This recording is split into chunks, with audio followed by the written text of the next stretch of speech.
अस्सलाम वालेकुम dear students, कैसे हैं आप सब लोग। Welcome to the Base Academy. बच्चों, मैं हूं आपका फिज़िक्स इंस्ट्रक्टर अदील अख्तर और आज हम डिस्कस करने जा रहे हैं सेकेंड ईयर फिज़िक्स के चैप्टर नंबर 12 इलेक्ट्रोस्टैटिक्स से बिल्कुल last topic charging and discharging of a capacitor. बच्चों, ये कंप्लीट चैप्टर हम पढ़ चुके हैं और इससे पिछले लेक्चर्स में हम कैपेसिटर के बारे में, कैपेसिटर चार्ज किस तरह से होता है, कैपेसिटर क्या होता है, कैपेसिटर एनर्जी कैसे स्टोर करता है, ये तमाम लेक्चर्स जो हैं ये प्लेलिस्ट में मौजूद हैं। आप हमारे चैनल पर जाकर सेकेंड ईयर फिज़िक्स की प्लेलिस्ट देखेंगे तो उसमें पूरी बुक के लेक्चर्स मौजूद हैं। ठीक है जी। तो ये लेक्चर जो था हमारा चार्जिंग वाला, ये मिस था, तो इसको हम दोबारा से बना रहे हैं। तो ये उस प्लेलिस्ट में नहीं था, तो अभी इसको ऐड कर देंगे। बच्चों, इस लेक्चर में हम देखेंगे कि कैपेसिटर की चार्जिंग और डिस्चार्जिंग का जो प्रोसेस है ये कैसा होता है। क्या ये एक रैपिड प्रोसेस होता है या ये एक स्लो प्रोसेस होता है, कब रैपिड होता है, कब स्लो होता है। इसको हम ग्रोथ ऑफ चार्ज भी बोलते हैं। इसी तरह से जब कैपेसिटर डिस्चार्ज होता है उसके क्या मीनिंग्स होते हैं, इसको हम डिके ऑफ चार्ज भी बोलते हैं। तो इंशाल्लाह ये सारी चीज़ें हम आज के लेक्चर में डिस्कस करेंगे। तो पहले हम डिस्कस करने जा रहे हैं कि चार्जिंग ऑफ कैपेसिटर क्या होती है और किस तरह से चार्ज कैपेसिटर के ऊपर स्टोर होता है, ये प्रोसेस कैसा होता है। बच्चों, कैपेसिटर हमें पता है, हम पिछले लेक्चर्स में बहुत डिटेल से पढ़ चुके हैं। हमारे पास ये दो मेटल प्लेट्स होती हैं और दोनों प्लेट्स जो हैं ये न्यूट्रल होती हैं। ठीक है, इन प्लेट्स के दरमियान कोई पोटेंशियल डिफरेंस नहीं होता। अगर हम इन प्लेट्स को एक वोल्टेज सोर्स के साथ यानी कि एक बैटरी के साथ कनेक्ट कर दें तो क्या होता है। बैटरी क्या करती है, एक प्लेट से इलेक्ट्रॉन जब आते हैं तो उनको वो डिपॉजिट कर देती है दूसरी प्लेट के ऊपर। नतीजा क्या होता है, जहां इलेक्ट्रॉन डिपॉजिट होते हैं उस प्लेट पर नेगेटिव चार्ज आना शुरू हो जाता है और जिस प्लेट से ये इलेक्ट्रॉन जाते हैं, जाहिर बात है कि वहां इलेक्ट्रॉन की कमी की वजह से, इलेक्ट्रॉन की डेफिशिएंसी की वजह से पॉजिटिव चार्ज आना शुरू हो जाता है। नतीजा क्या होता है कि इन प्लेट्स के दरमियान भी एक पोटेंशियल डिफरेंस पैदा हो जाता है। एक तो पोटेंशियल डिफरेंस या ईएमएफ बैटरी का होता है, एक पोटेंशियल डिफरेंस इन प्लेट्स के दरमियान पैदा होना शुरू हो जाता है। तो जब इन प्लेट्स के दरमियान पोटेंशियल डिफरेंस बैटरी के पोटेंशियल डिफरेंस के बराबर हो जाता है, उस वक्त कैपेसिटर हम कहते हैं कि फुली चार्ज हो गया है। कैपेसिटर ने अपने चार्ज की जो इक्विलिब्रियम वैल्यू है उसको गेन कर लिया है। इक्विलिब्रियम वैल्यू को हम क्यू नॉट से रिप्रेजेंट करते हैं। ये चार्ज की वो वैल्यू होती है जिस वक्त प्लेट्स के दरमियान पोटेंशियल डिफरेंस और बैटरी का पोटेंशियल डिफरेंस बराबर हो जाते हैं, इक्वल हो जाते हैं। उस वक्त जितना चार्ज इन प्लेट्स के ऊपर स्टोर होता है उसे हम कहते हैं चार्ज की इक्विलिब्रियम वैल्यू और उसको हम क्यू नॉट से रिप्रेजेंट करते हैं। बच्चों, जैसा कि आप देख रहे हैं कि शुरू में चूंकि दोनों प्लेट्स न्यूट्रल होती हैं, ठीक है, चार्ज यहाँ पर आके डिपॉजिट होता है तो ये प्रोसेस थोड़ा तेज़ होता है। बैटरी जो है वो यहाँ पर जब चार्ज शुरू में स्टार्ट में जब यहाँ पर डिपॉजिट करती है तो ये प्रोसेस थोड़ा तेज़ होता है, लेकिन उसके बाद जब फर्दर नेगेटिव चार्ज या इलेक्ट्रॉन इस प्लेट पर आते हैं तो वहाँ पहले से मौजूद जो इलेक्ट्रॉन हैं वो उनको रिपेल करते हैं। नतीजा क्या होता है कि बैटरी को एक्स्ट्रा वर्क, पहले की निस्बत ज़्यादा वर्क करना पड़ता है चार्जेस को डिपॉजिट करने में।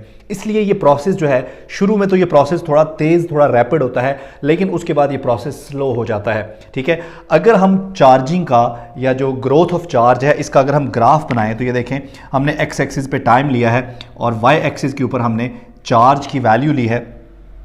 इस वैल्यू को हम क्यू नॉट बोल रहे हैं, यानी कि इक्विलिब्रियम वैल्यू। ठीक है, अब देख रहे हैं कि शुरू में ये प्रोसेस जो है ये थोड़ा रैपिड है, लेकिन ग्रेजुअली फिर ये प्रोसेस स्लो होना शुरू हो जाता है।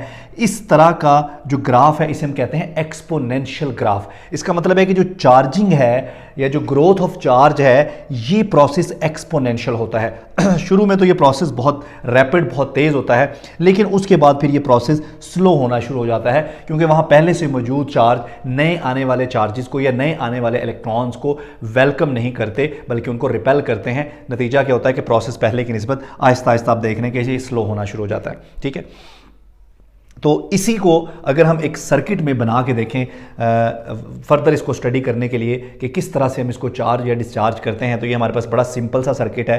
एक ही सर्किट के अंदर हम चार्जिंग भी पढ़ेंगे और डिस्चार्जिंग भी पढ़ेंगे। अब देखें, यहाँ पर हमने कैपेसिटर लगाया है, उसके साथ यहाँ पर हमने एक रेजिस्टर लगाया है, ये एक स्विच है। यहाँ पर दो टर्मिनल्स हैं, टर्मिनल ए और टर्मिनल बी, और यहाँ पर हमने एक वोल्टेज सोर्स को कनेक्ट कर दिया है। अगर मैं इस स्विच को टर्मिनल ए के साथ कनेक्ट कर दूं तो हमारा जो कैपेसिटर है ये इस वोल्टेज सोर्स के साथ या बैटरी के साथ कनेक्ट हो जाता है, जिसके नतीजे में यही प्रोसेस होता है और हमारा कैपेसिटर जो है ये चार्ज होना शुरू हो जाता है। जिस वक्त कैपेसिटर की प्लेट्स के दरमियान वोल्टेज और इस बैटरी का वोल्टेज या पोटेंशियल डिफरेंस बराबर होता है तो उस वक्त कैपेसिटर अपने चार्ज की इक्विलिब्रियम वैल्यू हासिल कर चुका होता है। ठीक है जी। अब देखें, ये जो चार्जिंग है ये डिपेंड करती है टाइम कांस्टेंट, एक फैक्टर जिसे हम कहते हैं टाइम कांस्टेंट। अब ये टाइम कांस्टेंट क्या है? ठीक है, आप इस सर्किट में देख रहे हैं एक रेजिस्टेंस लगी हुई है और एक कैपेसिटेंस लगी, एक कैपेसिटर है। कैपेसिटर की एक कैपेसिटेंस होती है, उसकी एबिलिटी होती है चार्ज को स्टोर करने की। ठीक है, इन दोनों का जो प्रोडक्ट है आर और सी का, ये डिसाइड करता है कि कैपेसिटर चार्ज होने में कितना टाइम लेगा।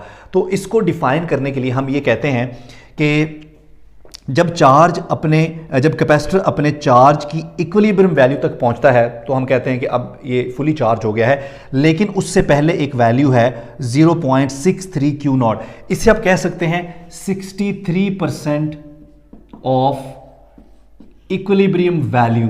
ठीक है, तो टाइम कांस्टेंट वो टाइम है जिस टाइम के दौरान कैपेसिटर अपनी इक्विलिब्रियम वैल्यू का कितना 63% चार्ज कर चुका होता है। ठीक है, चार्ज स्टोर कर चुका होता है। कैपेसिटर अपनी इक्विलिब्रियम वैल्यू का, इक्विलिब्रियम वैल्यू ये है। ठीक है, तो कैपेसिटर अपनी इक्विलिब्रियम वैल्यू का 63% चार्ज हो चुका होता है या चार्ज स्टोर कर चुका होता है। इस टाइम को हम कहते हैं टाइम कांस्टेंट। ठीक है, टाइम कांस्टेंट को हम T से रिप्रेजेंट करते हैं और ये प्रोडक्ट है R का और C का। क्लियर हो गया जी। तो कोई भी कैपेसिटर फुली चार्ज होने के लिए उसको 5 टाइम कांस्टेंट लगते हैं। तो पहले टाइम कांस्टेंट को हम वो टाइम कह सकते हैं जिस टाइम में वो अपनी इक्विलिब्रियम वैल्यू का 63% चार्ज करता है। फिर वो अगले टाइम कांस्टेंट में 85 या 86, फिर आगे 95, 98, 99। तो इस तरह किसी भी कैपेसिटर को फुली चार्ज होने के लिए 5 टाइम कांस्टेंट लगते हैं। 5 टाइम कांस्टेंट लेता है कोई भी कैपेसिटर फुली चार्ज होने के लिए। तो पहले टाइम कांस्टेंट में वो अपनी इक्विलिब्रियम वैल्यू का 63% चार्ज कर लेता है। तो जैसा कि हम बात कर रहे थे कि चार्जिंग डिपेंड करती है आर और सी के प्रोडक्ट पे।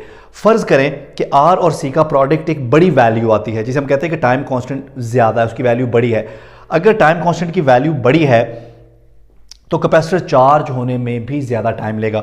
आप ये देख रहे हैं कि लार्ज RC के लिए, यानी कि अगर टाइम कांस्टेंट की वैल्यू ज़्यादा है तो आपका जो चार्जिंग का ग्राफ है, ठीक है, ये ज़्यादा एक्सपोनेंशियल नहीं है, बल्कि ये आप देख रहे हैं थोड़ा फ्लैट है यहाँ से आके। इसका मतलब है कि कैपेसिटर चार्ज होने में ज़्यादा टाइम लेगा, अपनी इक्विलिब्रियम वैल्यू तक पहुँचने में ज़्यादा टाइम लेगा। लेकिन अगर इसकी वैल्यू स्मॉल होगी, यानी कि टाइम कांस्टेंट की वैल्यू स्मॉल होगी, तो कैपेसिटर अपनी इक्विलिब्रियम वैल्यू पे जल्दी पहुंच जाएगा। ये देखें, ये अपनी इक्विलिब्रियम वैल्यू पे जल्दी पहुंच जाएगा, थोड़ा टाइम लेगा। तो अगर RC या टाइम कांस्टेंट ज़्यादा है तो कैपेसिटर चार्ज होने में ज़्यादा टाइम लेगा, और अगर RC स्मॉल है, उसकी वैल्यू कम है, तो कैपेसिटर चार्ज होने में कम टाइम लेगा। यहाँ पर हम चार्ज होने से मुराद ले रहे हैं कि वो अपनी इक्विलिब्रियम वैल्यू को गेन करने में, वहाँ तक पहुँचने में या उतना चार्ज स्टोर करने में कितना टाइम लेता है। क्लियर हो गया जी।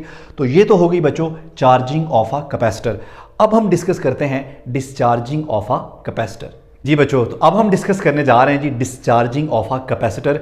इसको हम डिके ऑफ चार्ज भी बोलते हैं, इसको हम डिके ऑफ चार्ज भी बोलते हैं। जिस तरह चार्जिंग को हम ग्रोथ ऑफ चार्ज भी बोलते हैं, growth of charge on capacitor.